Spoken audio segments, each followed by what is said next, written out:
And we are recording on Wednesday, September 7th, 2022 at 5:17 p.m. Eastern Time, episode 902 with Mr. Curtis Cost, who I've been mostly, if not entirely, my fault. I've had to reschedule several times with you, and despite internet connections, we've got it done. And if you're wondering why I'm wearing this stupid fluorescent jacket, it's my air conditioner is actually going a bit too strong right now, which I know is probably blasphemous, seeing as how most people are having to turn theirs off. But instead of waiting for it to heat back up to do this podcast, I just threw on a jacket, and that's why I have this stupid honey jacket on. But aside from that, Mr. Cost, please introduce yourself, my man. Sure. My name is Curtis Koss. I'm an author, several books, and most notably my book entitled Vaccines Are Dangerous, a Warning to the Global Community.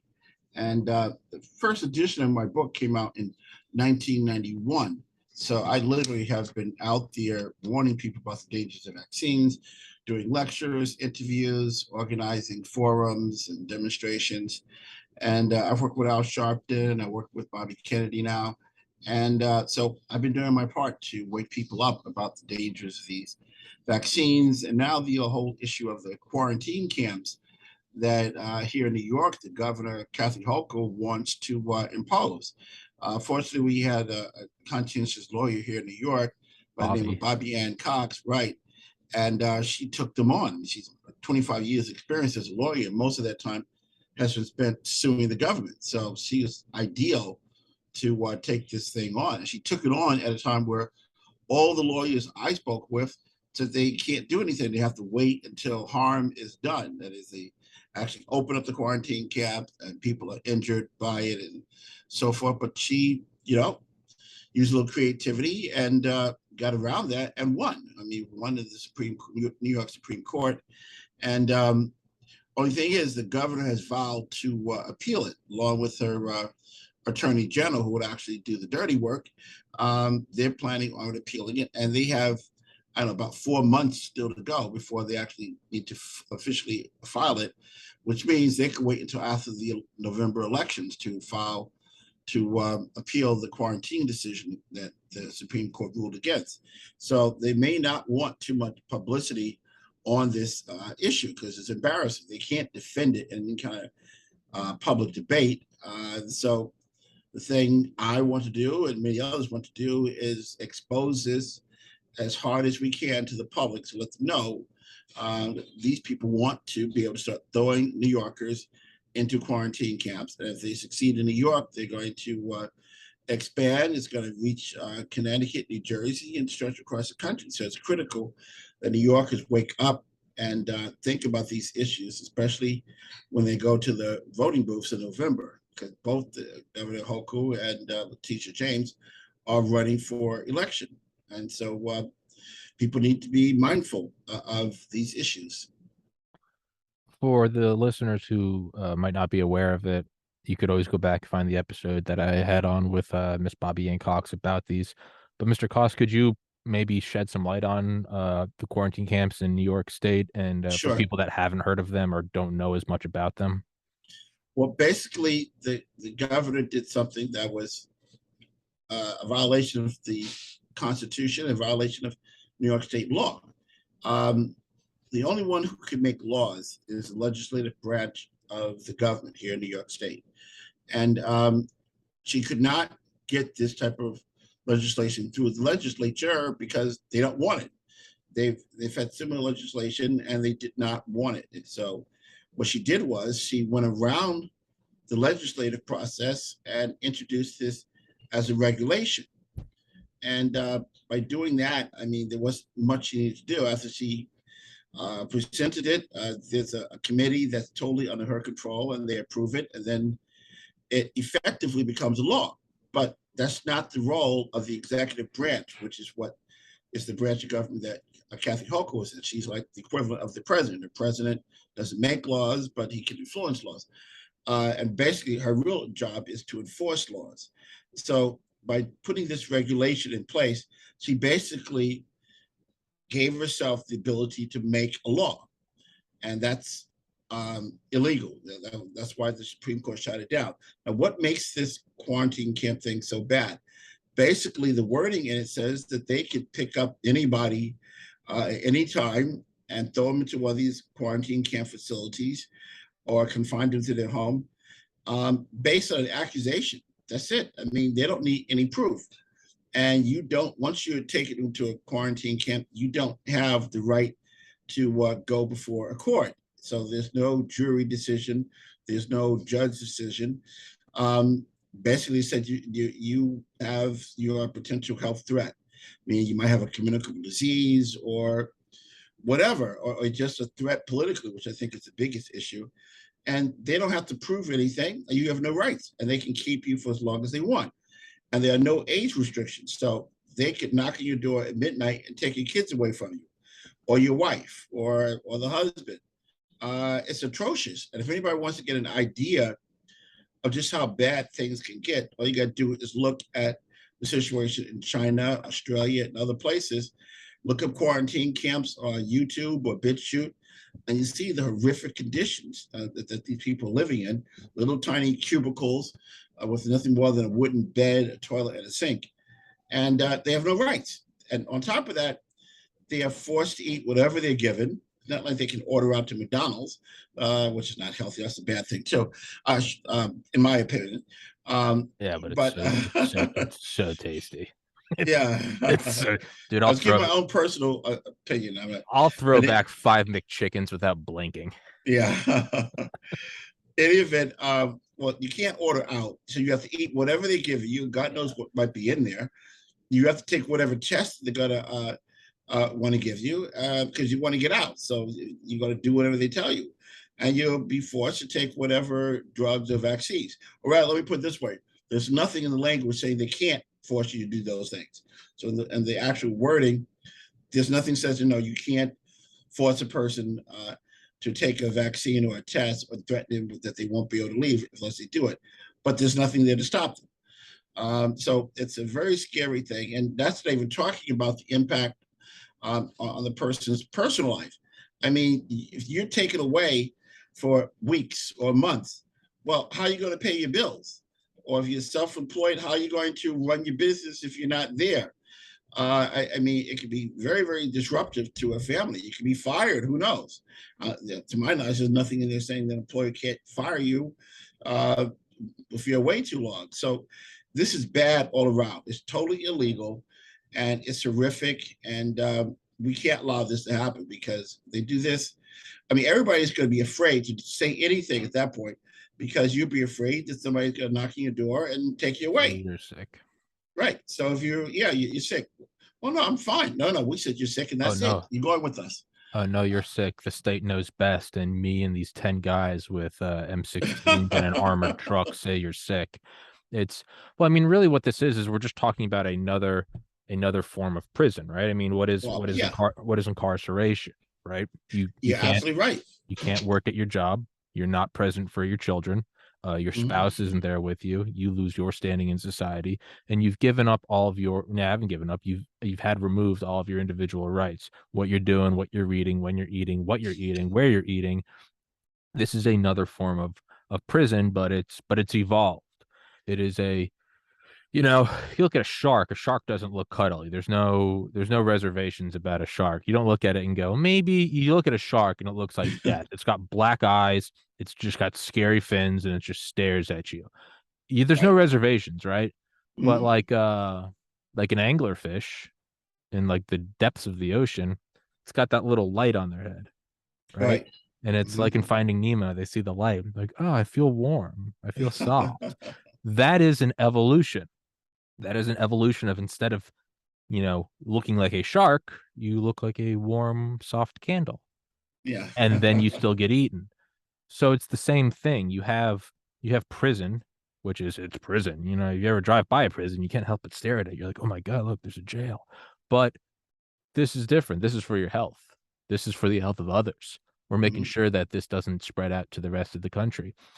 But there's not an instance in all of human history where this doesn't go unabused. It will go instantly. There won't even be a delay. it will be abused. You're sick. It's for that. This is for the health of others. And once you shift the Overton window and make it acceptable, then it's over. People would say, "Oh, it's a slippery slope." No, we've already slid down the slope. It's over. It's just a matter of time until the completion of it sinks into the public consciousness. It's once you start banning people, you start with a highly controversial figure, right? You get an Alex Jones. Say he's questioning a school shooting, which, although disgusting, nonetheless, we then normalized the banning of someone, the removal from YouTube, Instagram, Facebook, Reddit, Twitter, Snapchat, iTunes. His payment processors were voided. Again, I'm not defending what he said. I think it's gross. But we normalized a 1940 84-esque disappearing of someone. And then happened with Milo Yiannopoulos, who I don't know anything about. I'm not defending him. Then it happened with President Trump, and I know that there is no more of a polarizing figure than him. And then I got permanently banned last summer for interviewing Dr. McCullough and Dr. Malone. We have shifted the window of acceptance to, I disagree with what you say, but I'll fight to the death for your right to say it, to, well, he had to go, to the next had to go. And now we're no longer debating whether or not, now we're debating, should he be canceled or should he not be canceled? But the debate ended with, we deemed that cancellation is on the table, and the rest of it's just window dressing. So if we move towards this idea of, let's call it what it is, it's state-run concentration camps, it will no longer be, well, is it only for COVID or is it also for monkeypox? Or how long were you ill? Or what's the R naught factor? How virulent are you? But we've already lost, it's already over. The fact that it's on the table at all for you to be involuntarily committed, the game is over. There is no resistance to that. And it is just one more stepping stone to total tyranny. And it's so absurd that it is not, maybe it is more commonly talked about, but the censorship machine's so strong. But it has to stop. And to end my own rambling and go back to what you said earlier, you think that the state is waiting to appeal it until after the elections? Well, I spoke with Bobby Cox recently, and she said, well, she's not seeing any indication that they've done anything to move forward on it. And so, yeah, I mean, they could very well be waiting. I mean, this is not going to be a popular topic for her as Governor Hochul or Attorney General Letitia James. So there is a very real possibility that they're going to wait until after the November elections. Now, if they are voted out of office, well, we don't have to worry about it. But if they remain in office, it's not going to be a pretty situation. I want to emphasize also this legislation. The way it's worded is that anyone who's deemed a health threat. So you don't have to be sick. It's not like you're coughing, sneezing. And, even before COVID, people did cough. I mean, I want to remind everybody, coughing did occur prior to COVID. Fake news. Yeah. Fake news. The world was perfect before this. Right. People did actually sneeze. People had a fever. And so everybody's making up their own rules. Somebody calls, oh, my God, it's COVID. Okay, define what COVID is. Well, they can't. Nobody knows. They don't know what COVID is. They just use the term for anything. And it's so general. I did take the time to look up the symptoms for COVID according to the CDC's website. And I wrote down those symptoms. And then I wrote down the symptoms for common cold, common flu, and for pneumonia. All of the symptoms under COVID fall into one or more of those other categories. So we're not talking about something brand new. It's not like your hair turns purple. So the reason why people are so confused that, you sneeze, oh, you had COVID, you had a head cold, no, they're calling it COVID. So it's not that a person is sick and they're, oh, well, you're obviously very sick, so we got, even that's crazy and extreme. It's like they can just make it up. And I see the real threat there is that as a political weapon. So you protest against the governor on whatever, or you speak out against some policy of the government, well, you can be picked up and thrown into one of these facilities and you have no rights. It's just trumped up charges like you see in some of these um, police state type of countries. I mean, you have no rights. You're accused, therefore you're guilty. And that's a great way to keep the opposition quiet because everybody be terrified of being picked up arbitrarily and then held indefinitely. So it's a very scary situation. And unfortunately, there are forces of good out there, and they are working against this legislation and some of the other really bad things that are going on around mandates and vaccines and forcing children to wear masks and all that other madness that has no basis in science whatsoever. Um, but it's also there. It's so odd to me. I'm 32. I've only got so much life experience, but it's so odd to me that there's this. It's like that meme how, with the inception of the CIA in 1947 and through the 50s in South America, through the 60s and 70s in Asia, 80s in the Middle East, 90s in Eastern Europe, and then the 2000s and 20 teens in the Middle East. How we've just known the CIA has just been running roughshod for three-quarters of a century, just doing unspeakable horrors. I mean, not to sound like a hippie, part of me thinks the CIA is cool, but I mean, Abu Ghraib, Guantanamo Bay, this stuff's been going on forever. And now we just assume that they're telling the truth about X, Y, and Z. They've just been doing it for 75 years, just truly an extension of the devil's army. And I just before this, I had on a former CIA analyst. I'm not entirely against them. But it's the same thing as like the same conglomeration of media that said 9 out of 10 doctors prefer Lucky Strikes. That said we have to go to Vietnam. We got to send our young boys to go die in the jungles of Asia. The same ones that said there are weapons of mass destruction in Iraq. There are mobile factories, and we got to go in there. We got to pound them to pieces. And they've all been untrue. But now, starting 2 years ago, they just became altar boys. Just hand over their heart, they're telling the truth. And so when I look at all of that, my concern is what in what universe does anyone think that these aren't the same group of demons, the same parasitic class that is going to use anything and everything to increase and to consolidate and to perpetuate and solidify their power. When you look at 2001, 9/11, horrible, sure. You do have to make some drastic things. I get it. It's a time of war, and I have the luxury of not having to be in the Department of Defense and defend a nation. But we're still living under the Patriot Act. It's been this Sunday, it will be 21 years. We're still living under those special extensions and suspensions of law, of fusion centers, of Department of Homeland Security run fusion centers in every state. Fusion centers started under what was it called? Oh, I can't remember the name of it. In Vietnam, Operation drawing a blank, begins with a V. I've had on the author of the book.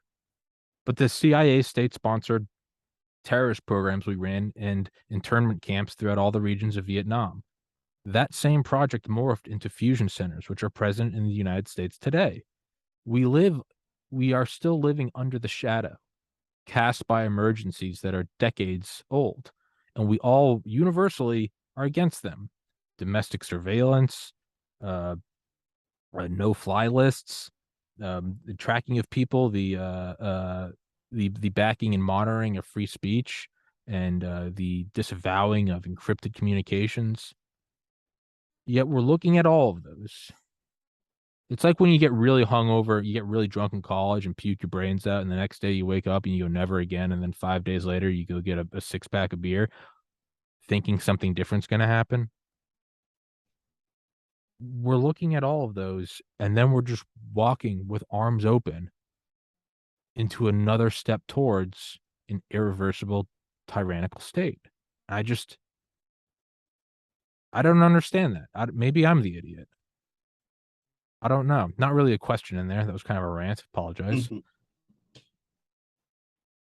Well, it's definitely a scary situation, and the direction things are heading are scary. And we look at history, yeah, these types of trends are very bad.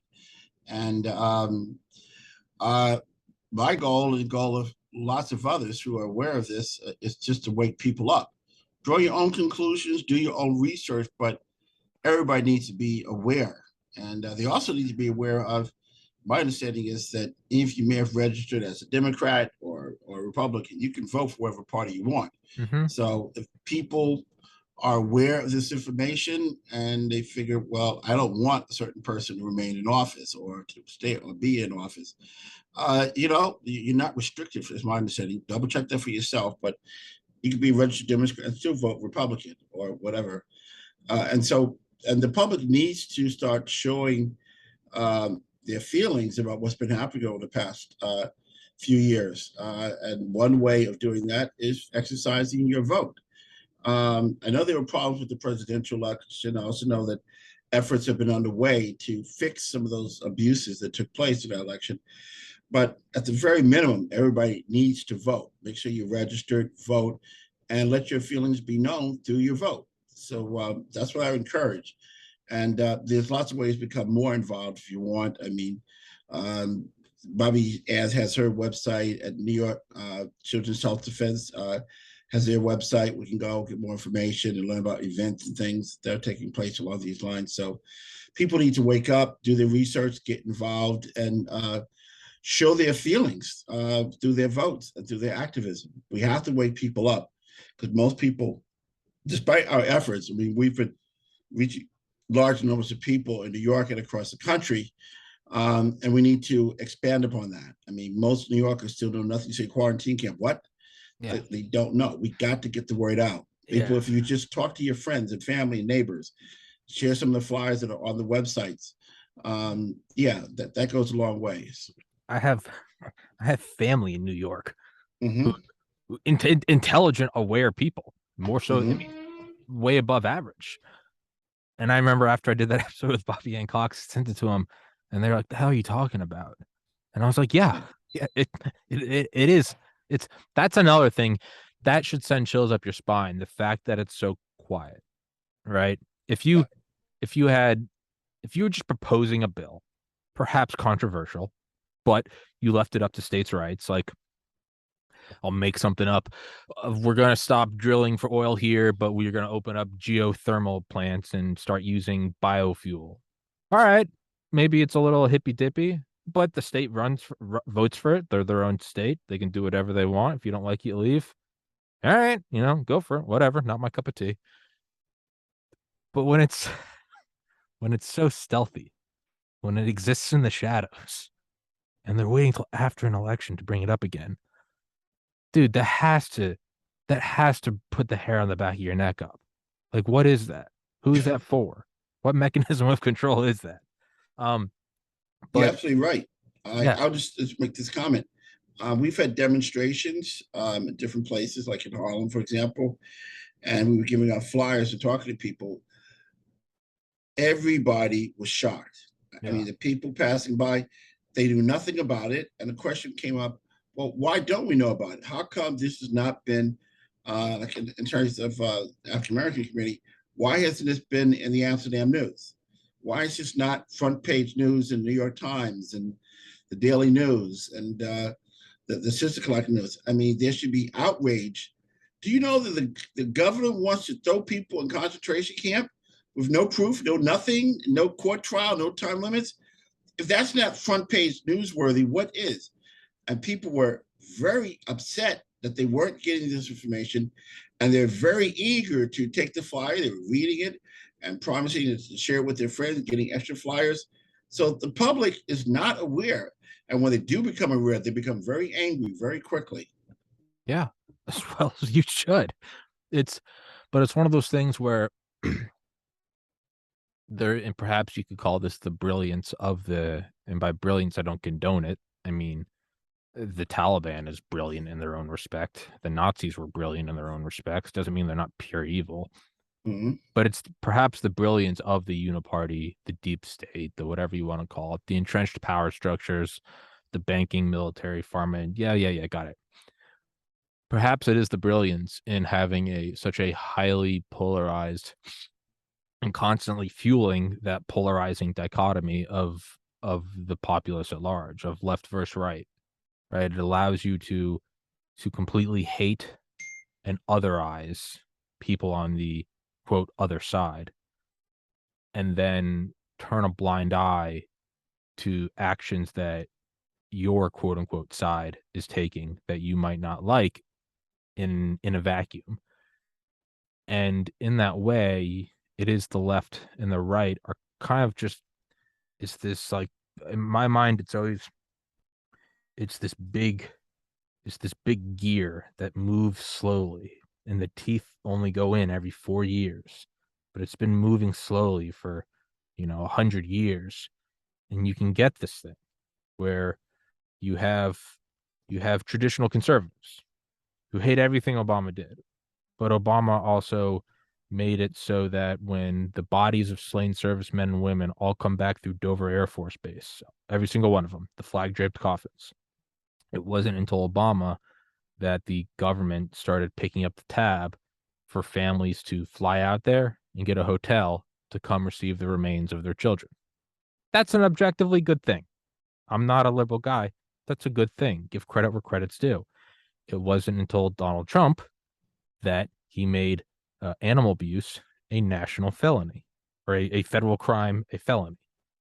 That doesn't get any light from the left. So we have this, both sides have this thing where we're not willing to look at the positive that someone else does, but also not willing to look at the negatives that we do. Trump got rid of bump stocks, right? He let red flag laws go forward. That is the antithesis of everyone on the Second Amendment right. Biden's pushing for the Disinformation Governance Board. That goes against all traditional radical free speech from the left. So not only does it allow us to not see the good in others, it allows us to push back down any reservations about the negatives that our side is doing. And when you have that, so you have this thing arising, concentration camps for your health, but we're maybe not willing to look at it because I like Biden, or you're maybe not willing to look at the damages the vaccines did because I voted for Trump. And that is so really what I'm getting at with this whole kind of meandering rant is, whatever's passing, understand that it can and will be done to you. If you're laughing at, oh, I know I did during the 2020 riots in Portland, right? All those like blacked out vans were showing up and military guys were grabbing rioters and throwing them in vans. Part of me is like, you stupid hippies, that's what you get for burning down a courthouse. No, that's not good. That is me condoning state power that will be used against me one day, and vice versa. So if you look at the president saying half the country are radicals, that's not good. If you voted for Biden, pretend it's Trump up there saying this. All right. And if you voted for and if it's something Trump did, pretend it's Biden saying that, and then reassess it. How good do you feel about that? Because whatever is passed by one president, we're still under the Patriot Act, which was passed under George W. Bush's first term. So it doesn't matter if you voted for Bush or not. It's been 2 decades and we're still under that. So understand, everything that is being put forward, maybe it's being put forward by your guy, it will be used against you. And once you start to look at it through that light, are you okay with a President DeSantis using these concentration camps? Are you okay with a President Pelosi using the pulling away bump stocks and using red flag laws? Shift your imaging, shift the frame from which you look through these things.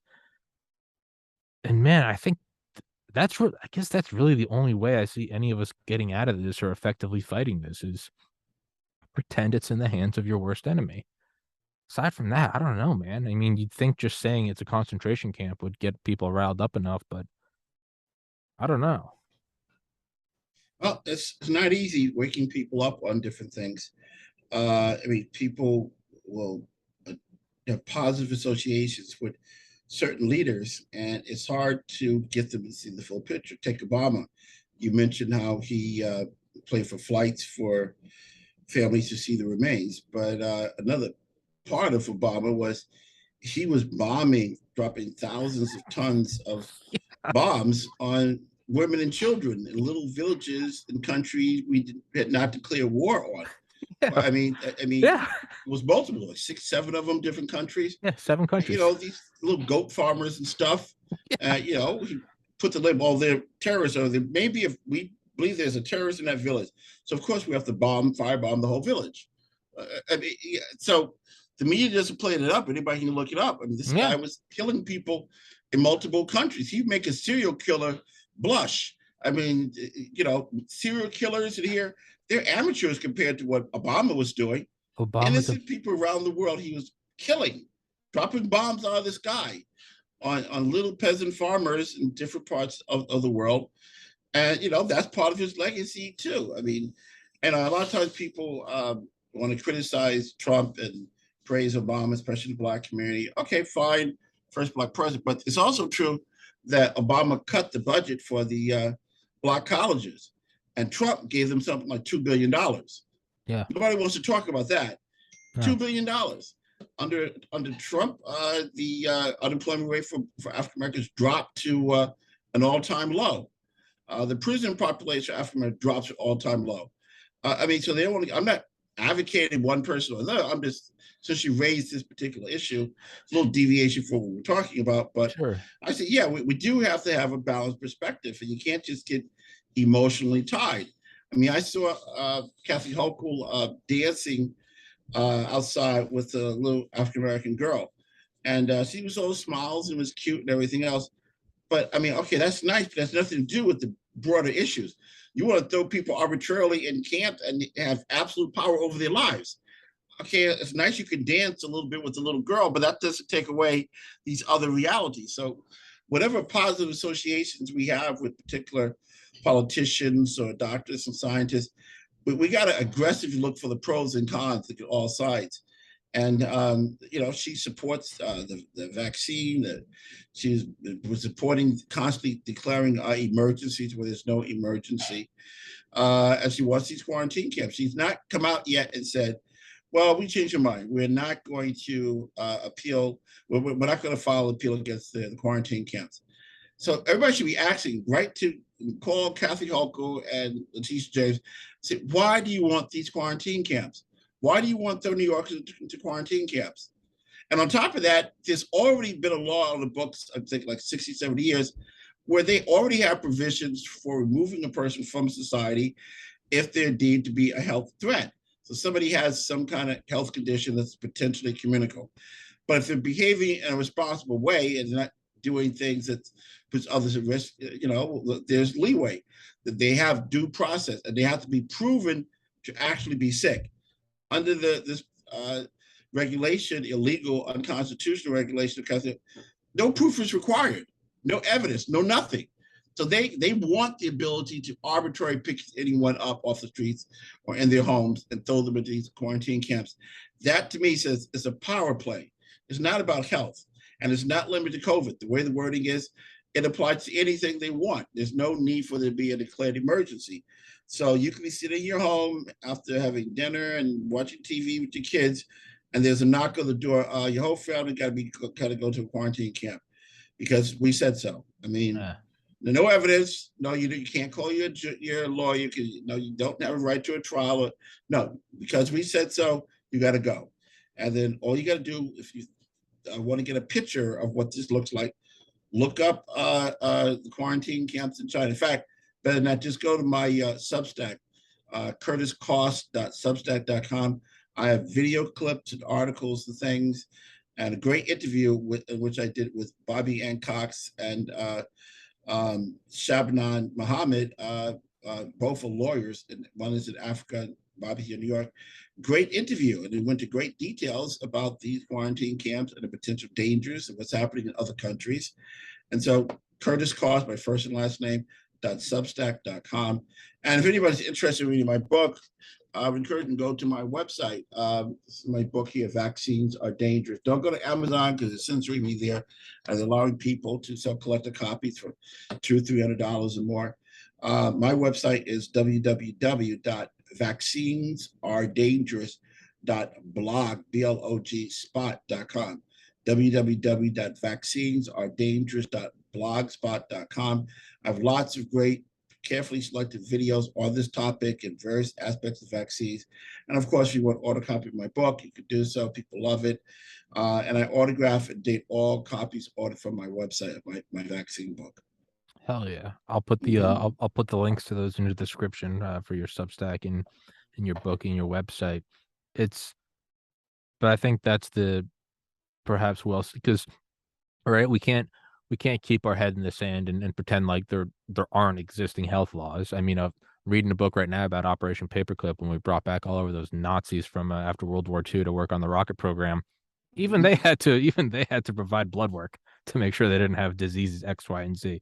So sure, you do have I mean, right, early Ellis Island, that was one of them. I remember learning that in middle school, right? They run all the tests there.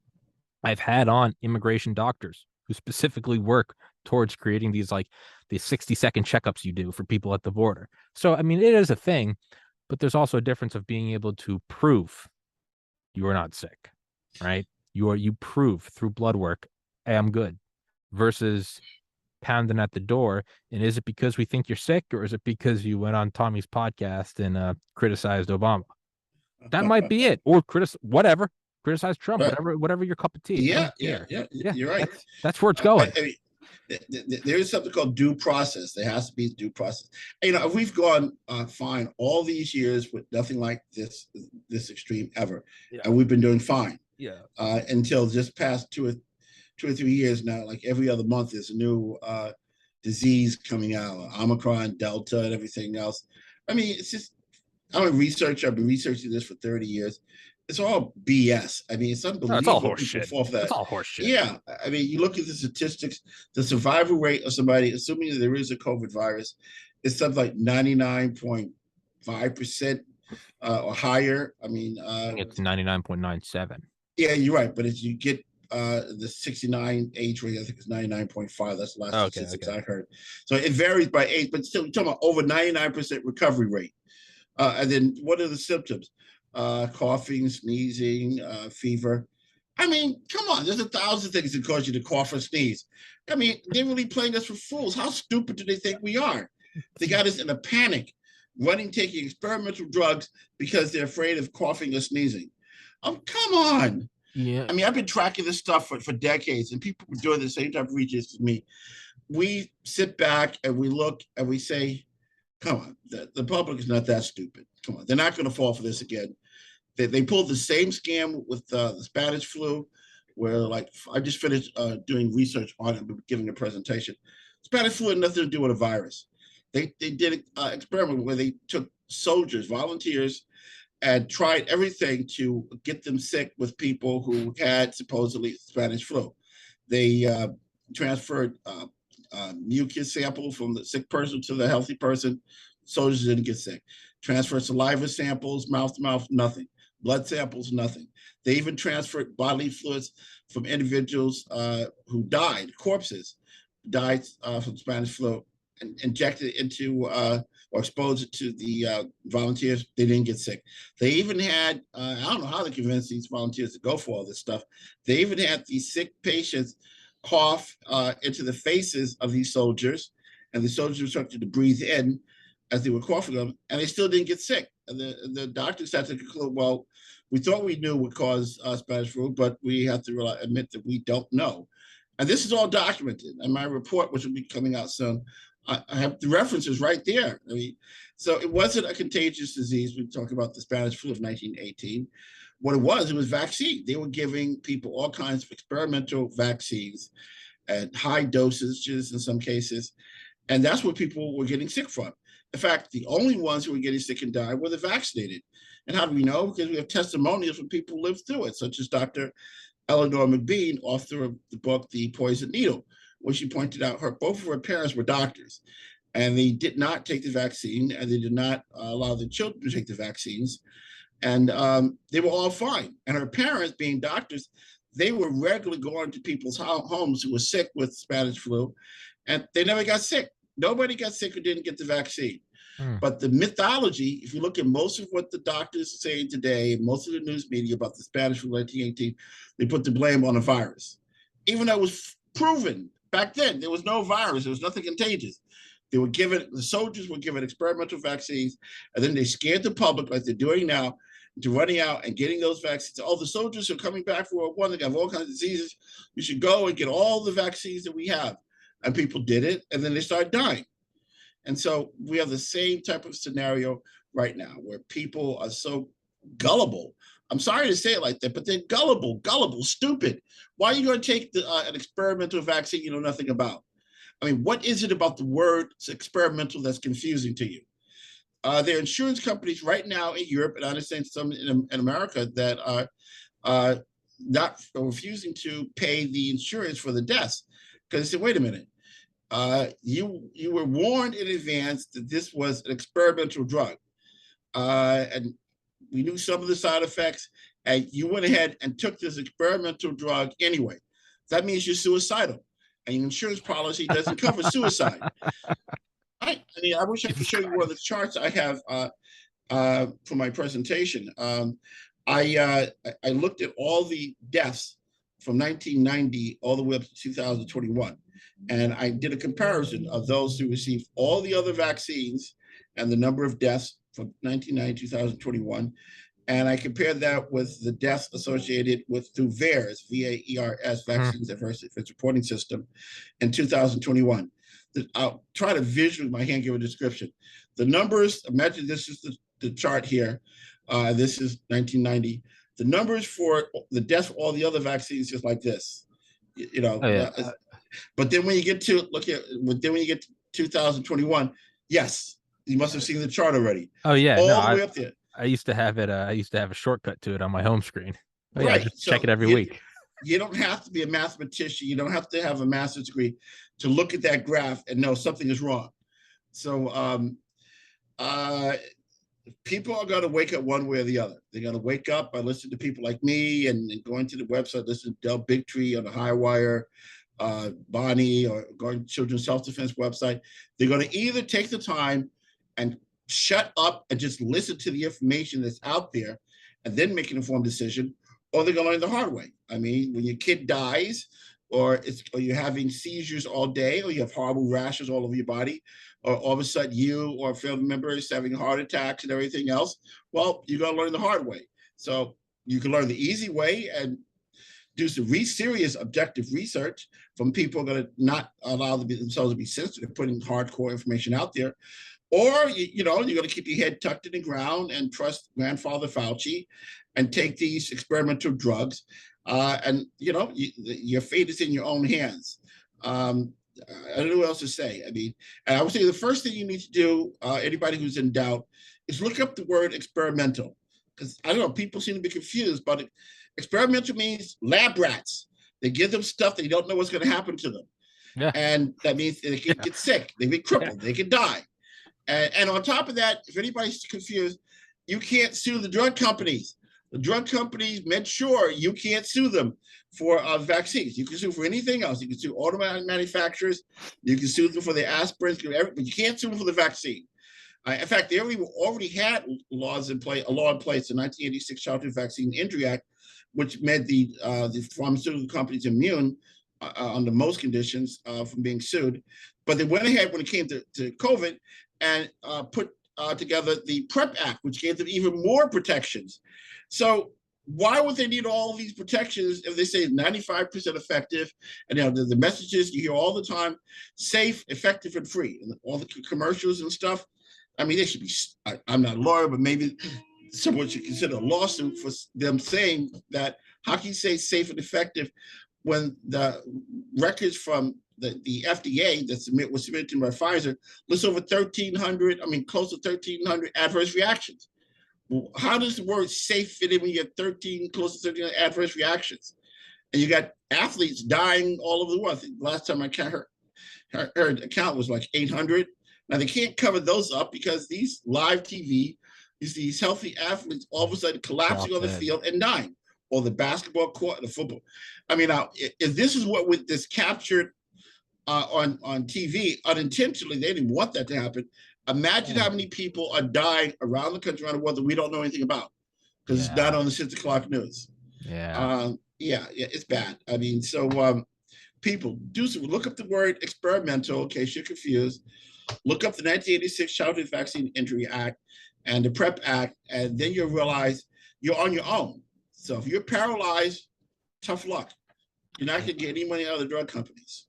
Or if the you're insurance crippled, companies. you have these horrible rashes people are getting. Women are becoming sterile. They're losing their babies in droves. Who've been vaccinated. Why would a pregnant woman submit to being vaccinated with experimental vaccine? I don't know. I mean, it's evil enough to even think about giving these type of things to pregnant women. I mean, you don't do it. With pregnant women, you're supposed to be very careful what they get. No, let's give them experimental drugs, and we don't know what's going to happen to them or their babies. I don't understand it, but men are becoming impotent after taking the COVID shots. Yeah, it's bad stuff happening on a very large scale. So I encourage people, do your research, go to Children's Health Defense website, go to Millions Against Medical Mandates website, go to Del Bigtree's website, the High Wire. So there's a lot of groups out there putting out good information. So it's there at your fingertips, and most of it is very easy to read. They do a good job of not getting too bogged down in a lot of the technical jargon. And of course, my website, www.vaccinesadangerous.blogspot.com, and my Substack. You said you're going to post it, curtiscost.substack.com. Yeah. I'll put the links in. Yeah, great. So, yeah, that's what I have to say on the subject. Hopefully, it'll wake a few people up. I think that's kind of I think you said it brilliantly. Look at the number of deaths that are being shown on TV unintentionally. Not even unintentionally. They would prefer they didn't happen. Now extrapolate what is happening all over the world. You know? Yep. If someone, if you see someone doing something because they think they're alone or they think they're getting away with it, and it's like, well, what are they doing when they are alone and they are getting away with it? If we see this number of deaths on national TV, oftentimes in sports, we're on the around the stadium, you'll see Moderna and Pfizer, proud sponsors. Imagine what's happening off screen. Yeah, it's it's evil.